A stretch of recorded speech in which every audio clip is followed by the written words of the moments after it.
और उसी तरह से अन्य विदेशी लोग भी। अच्छा। जैसे जापान के हुए। अच्छा, जापान के भी लोग। हाँ, जापान के लोग हुए। 80 देशों के लोग यहाँ आते हैं। 80 देशों को। और उनका अनुभव ये है कि वो बहुत ही निगेटिव होकर यहाँ से गए हैं। अच्छा। किन्हीं के साथ व्यभिचार हुआ है, किन्हीं के साथ ठगी हुई है, किन्हीं का सामान चोरी कर लिया गया है। तो और सरकार इस पर कोई नियंत्रण नहीं रखती है। प्रशांत किशोर जी को अगर ईश्वर ने सफल किया उनके उद्देश्य में, तो वो बिहार के महानायक बनेंगे। और हम वो जहाँ जाती थी तो खून वो रोने लगती थी। क्यों? ऐसे क्यों? वो रोने बस इसलिए लगती थी कि ये बुद्ध की धरती है। हाँ। और बुद्ध का जगह, बुद्ध का टेम्पल किस हालत में है, कैसे लोग रह रहे हैं, लोगों की गरीबी को देख करके। जब ही बिहार बुद्ध को त्यागा, भयहु विभव विनु तबहि अभागा। आज अगर बुद्ध को हम सेंट्रलाइज होकर के और उनको मतलब उनका मान सम्मान और उनका मतलब उन चीजों को फिर से शुरू करें, तो हमारे पास पर्यटन का इतना माने बड़ा चीज है कि हमारे पास फिर धन धान्य की कमी नहीं रहेगी। वह होता है कि हम और प्रशांत जी एक साथ उस स्कूल कॉलेज में पढ़ रहे थे। अच्छा। और वो सब कुछ देख रहे थे। हाँ। ऐसा लगता है, ऐसा अनुभव।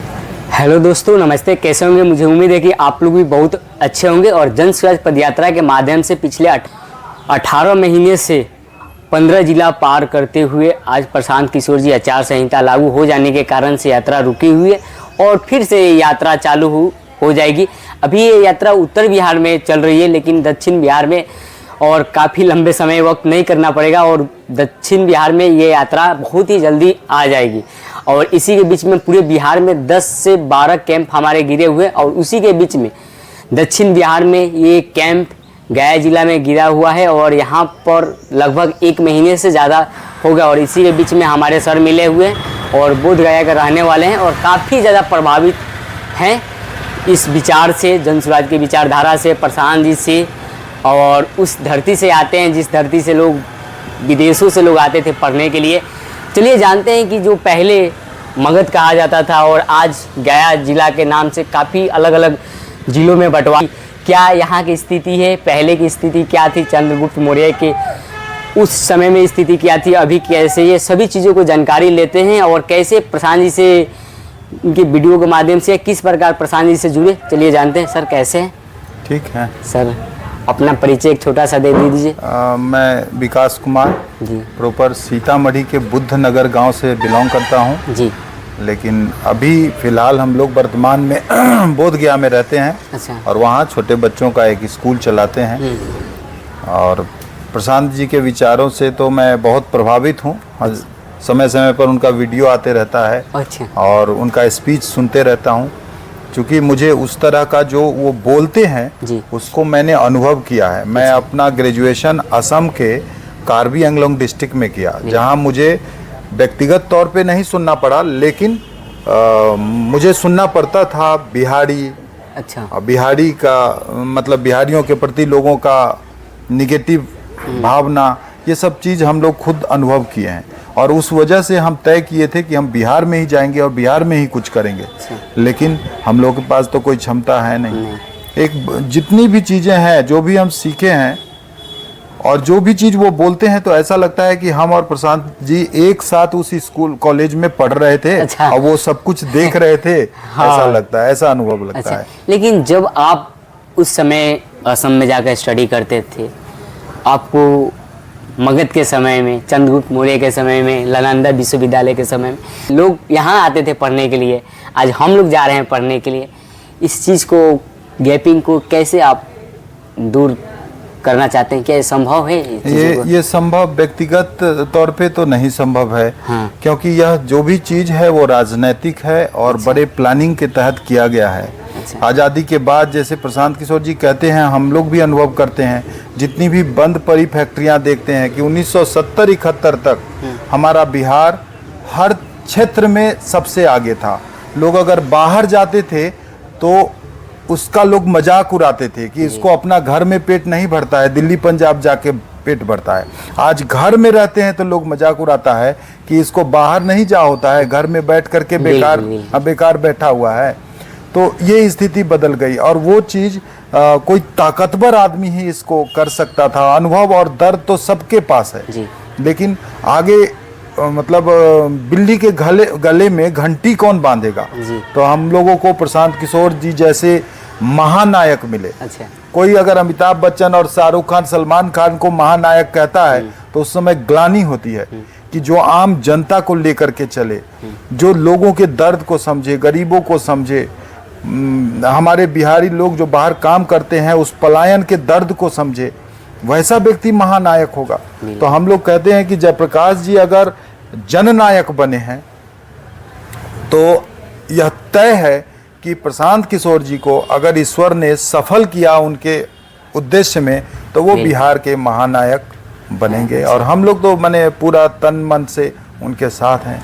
जैसे बोधगया में आप जहाँ रहते हैं तो वहाँ पर तो अलग अलग लोग आते हैं, तो उस टाइप के जब आप कभी बात किए होंगे, काफ़ी आप लंबे समय से यहाँ जब टूरिज्म आते हैं तो बोधगया के बारे में किस प्रकार सोचते हैं, किस प्रकार बात करते हैं बोधगया के बारे समय में और अभी में जो चीज़ें डिफरेंट है उस प्रकार कैसे चलते हैं? हाँ, हम खाने तो के लिए हम कई विदेशियों के साथ भी रहे। उसमें एक सुसेन नाम की लड़की थी जिसके साथ लगभग हम लोग क्षितिज गर्वा बोधिसत्वा का स्टैचू कम से कम 400 स्टैचू पूरे भारतवर्ष में लगा। उसमें 60 स्टैचू लगाने में वो हमारे साथ थी। वो जहाँ जाती थी तो खून वो रोने लगती थी। क्यों ऐसे क्यों? वो रोने बस इसलिए लगती थी कि ये बुद्ध की धरती है। हाँ। और बुद्ध का जगह, बुद्ध का टेम्पल किस हालत में है, कैसे लोग रह रहे हैं, लोगों की गरीबी को देख करके। अच्छा। कि ये सबसे धनवान देश था। हाँ। और उनके इतिहास में सब लिखा हुआ है। उनके पास 3000 साल पुराना किताब है, वो बता रहे थे। अच्छा। और बोले कि उसमें सारा चीज लिखा हुआ है कि भारत कैसा था, मगध कैसा था, हम लोग कैसे यहाँ आए, उनके जो फाहियान थे वो कैसे यहाँ आए और यहाँ आके क्या अनुभव किए। उस समय की दुनिया का सबसे ताकतवर और सबसे धनवान देश है। लेकिन आज जब स्थिति वो देखी, बोली कि मेरे चाइना में 100 साल पहले ऐसा स्थिति था। 100 साल पहले। लेकिन आज के डेट में मेरा गांव भी प्लानिंग के तहत बसा हुआ है। आप गांव में भी जाएंगे तो आपको शहरी कल्चर दिखाई देगा। अच्छा। लेकिन यहाँ कहीं झोपड़ी है, कहीं गरीबी है, कहीं अशिक्षा है। हाँ, तो और उसी तरह से अन्य विदेशी लोग भी। अच्छा। जैसे जापान के हुए। अच्छा, जापान के भी लोग। हाँ, जापान के लोग हुए। 80 देशों के लोग यहाँ आते हैं। 80 देशों को। और उनका अनुभव ये है कि वो बहुत ही निगेटिव होकर यहाँ से गए हैं। अच्छा। किन्हीं के साथ व्यभिचार हुआ है, किन्हीं के साथ ठगी हुई है, किन्हीं का सामान चोरी कर लिया गया है। तो और सरकार इस पर कोई नियंत्रण नहीं रखती है कि हमारा पर्यटन कैसा हो, हमारा यातायात का सुविधा कैसा हो, हमारा माने क्या बोलते हैं गाइड कैसा हो। और जिसकी वजह से लोग यहाँ से धीरे धीरे पर्यटन का आना कम हो गया है। काफी ज्यादा, पहले की तुलना में काफी ज्यादा कम हो गया है जी। बिल्कुल बिल्कुल लोग डरा हुआ महसूस करता है। अच्छा। अब मान लीजिए थोड़ी बहुत आप कह सकते हैं कि लॉ एंड ऑर्डर ठीक हुआ है, लेकिन वो माहौल अभी नहीं आया है जिसमें कि पर्यटन बेफिक्र होकर, और यहाँ सारी सुख सुविधा भी तो होनी चाहिए। वो जो उन विदेशों में जैसी सुविधा है वैसी सुविधा यहाँ होनी चाहिए। बिहार में मैं तुलसीदास जी की उस पंक्ति को दोहराना चाहता हूँ जिसमें उन्होंने कहा कि जब ही रावण विभीषण त्यागा, भयहु विभव बिनु तब ही अभागा। हम आज कह सकते हैं कि जब ही बिहार बुद्ध को त्यागा, भयहु विभव बिनु तब ही अभागा। आज अगर बुद्ध को हम सेंट्रलाइज होकर के और उनको मतलब उनका मान सम्मान और उनका मतलब उन चीज़ों को फिर से शुरू करें तो हमारे पास पर्यटन का इतना माने बड़ा चीज है कि हमारे पास फिर धन धान्य की कमी नहीं रहेगी। वह एक बहुत बड़ा इंडस्ट्री के रूप में काम करेगा। सुनने को ऐसे मिलता है कि जो हमारे विदेशी लोग वो फंडिंग भी करते हैं। वो हाँ, 250 स्कूलें चलती है। अच्छा। और दुख की बात यह है कि मैं सबसे भारत का सबसे गरीब राज्य, प्रशांत जी के शब्दों में बिहार, और मैं कहता हूँ बिहार का सबसे गरीब जिला सीतामढ़ी। अच्छा। वहाँ भी हमारे गांव के गरीब से गरीब लोग अपना पैसा देकर प्राइवेट स्कूलों में पढ़ते हैं, अगर सरकारी स्कूल में अच्छी पढ़ाई नहीं है तो। लेकिन गया जिले में 250 स्कूल चलते हैं प्राइवेट। अब सरकार ये काम करवा रही है कि सरकार की लोग ऐसे करते हैं, सारा फंडिंग का पैसा कहाँ चला जाता है, गरीबी और अशिक्षा। अच्छा। वो आपको दिख जाएगी टेम्पल के बाहर बैठे हुए भिखमंगे को देखकर कि मतलब वो पैसा कहाँ जा रहा है, अच्छा, किसके जेब में जा रहा है। लेकिन इस पर नीतीश कुमार जी कुछ अपना वो नहीं, देखिए उन लोग जो है ना, जैसे वो कैलकुलेट कर लेते हैं, अच्छा, कि 17% इसका वोट, 12% इसका वोट, 8% उसका वोट, सब मिला के 34%, और उधर जो है या जिस हिसाब से वो जीत सकते हैं। अब बाकी वोटों को ऐसे वैसे बांट दो और इसको कैलकुलेट करके रखो, बाकी दुनिया जहां जाए या बिहार के शब्दों में भाड़ में जाए, और हम इसको कैलकुलेट करके रखेंगे और हम हमेशा सत्ता में बने रहेंगे, बस हो गया। यही लोकतंत्र का सबसे निगेटिव पॉइंट है कि कोई अगर 5 घर है जो आपको वोट नहीं दे रहा है, जीतने के बाद आप चाहे तो उसको। लेकिन मैं पटना में जैसे ही 2-4 दिनों के लिए गया था, तो उस पर लिखा था पोस्टर पर, इस बार सबका रोजगार फिर से नीतीश कुमार।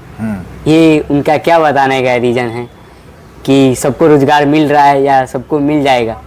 पिछले जो 20 सालों में देखे होंगे, आपका अनुभव। नहीं, जैसे जैसे जब वो कर्मठ थे, जब वो जवान थे, जब वो क्षमतावान थे, जब उनको जनता उतना विधायक दी जी, और उतना समय दिया, तो वो नहीं कर पाए। अच्छा। अब धीरे धीरे घटते घटते 40 हो गया, 40 से 20 हो जाएगा। 20 हो हाँ, और वो धीरे धीरे जवान हो रहे हैं क्या कि कर देंगे। वही कागज पे लिखना वो खुद भी सीखे हैं और कागज पे लिखना अधिकारी को भी सिखाए हैं। अच्छा। कि कागज पे कैसे सारा चीज लिख दो कि बिहार जो है सबसे जीडीपी इसका बढ़ गया है। अच्छा। यहाँ बेरोजगारी दूर हो गई है, यहाँ सारी समस्याएं दूर हो गई है, लॉ एंड ऑर्डर बहुत अच्छा हो गया है।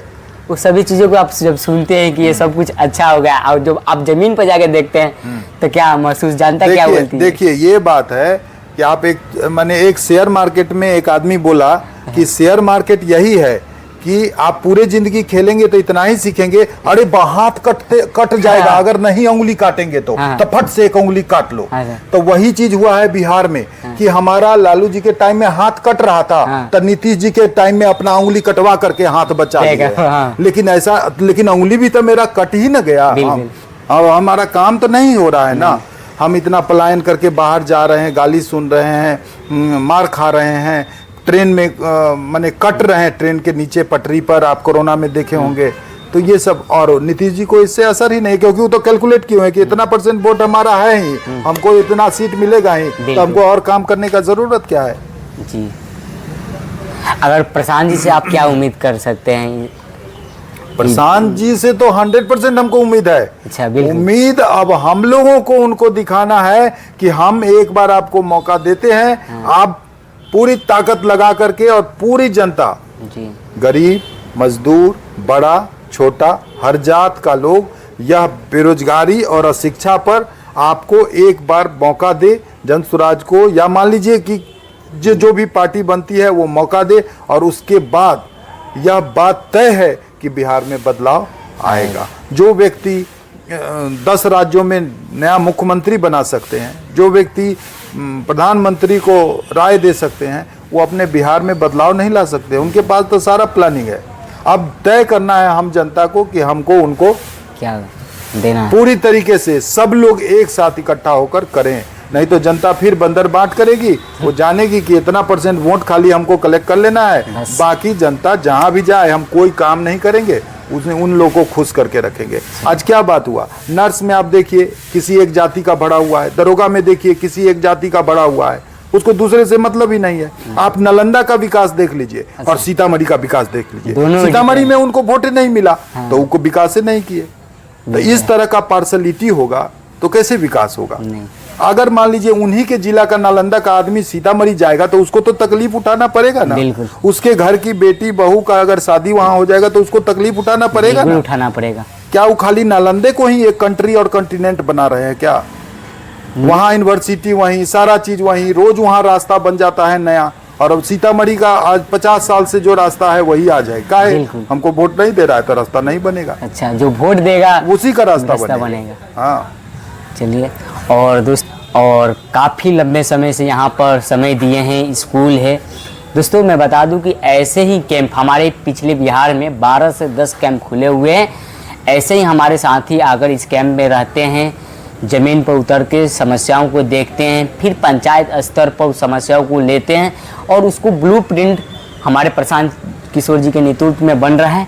अगर आप किसी भी बिहार के किसी भी डिस्ट्रिक्ट में हैं तो हमारे 91-216 पर कॉल करके पता लगा सकते हैं किस डिस्ट्रिक्ट में हमारा कैंप खुला हुआ है। जैसे कि भागलपुर में भी खुला हुआ है, गोपालगंज, गया, नवादा, आपका वैशाली, मुजफ्फरपुर में कुछ दिनों में खुलने वाला है, उसके बाद बेगूसराय में खुला। अगर इन सभी जगह से अगर आसपास ज़िले से अगर पास में पड़ता है दूरी, तो आप अलग अलग कैंप में जाकर वहाँ पर देख सकते हैं, बात कर सकते हैं, वहाँ पर रह सकते हैं और ज़मीनी स्तर पर उतरकर लोगों को समस्या को जान सकते हैं। सभी चीज़ों को आप एक बेहतर बिहार को बनाने के लिए आप एक योगदान दे सकते हैं। बोधगया के बारे में, गया जिला के बारे में अपने जो चीज़ों को बताए वो काफ़ी अच्छा लगा और इस पर आप विचार कर सकते हैं कि कैसे यहाँ पर जो विदेशी लोग आते हैं तो कैसे लोग ठग करते हैं, चोरी करते हैं, सामान को चोरी कर लेते हैं। सभी चीज़ों को देखिए, बिहार कहा जाता है बुद्ध की धरती, आज हम किसी और चीज़ का नाम ले सकते हैं। सभी चीज़ों को जानकारी लेने के बाद आपको बता दूं कि यहाँ के बिहार की स्थिति बहुत दयनीय है। पर्यटन स्थल से लेकर, रोजगारी से लेकर ना जाने कोई समस्या है और सभी चीज़ों को आप योगदान दीजिए, आइए बिहार को बेहतर बना सकते हैं। और फिर मिलते हैं नेक्स्ट ब्लॉग में। बहुत बहुत धन्यवाद आप सभी का।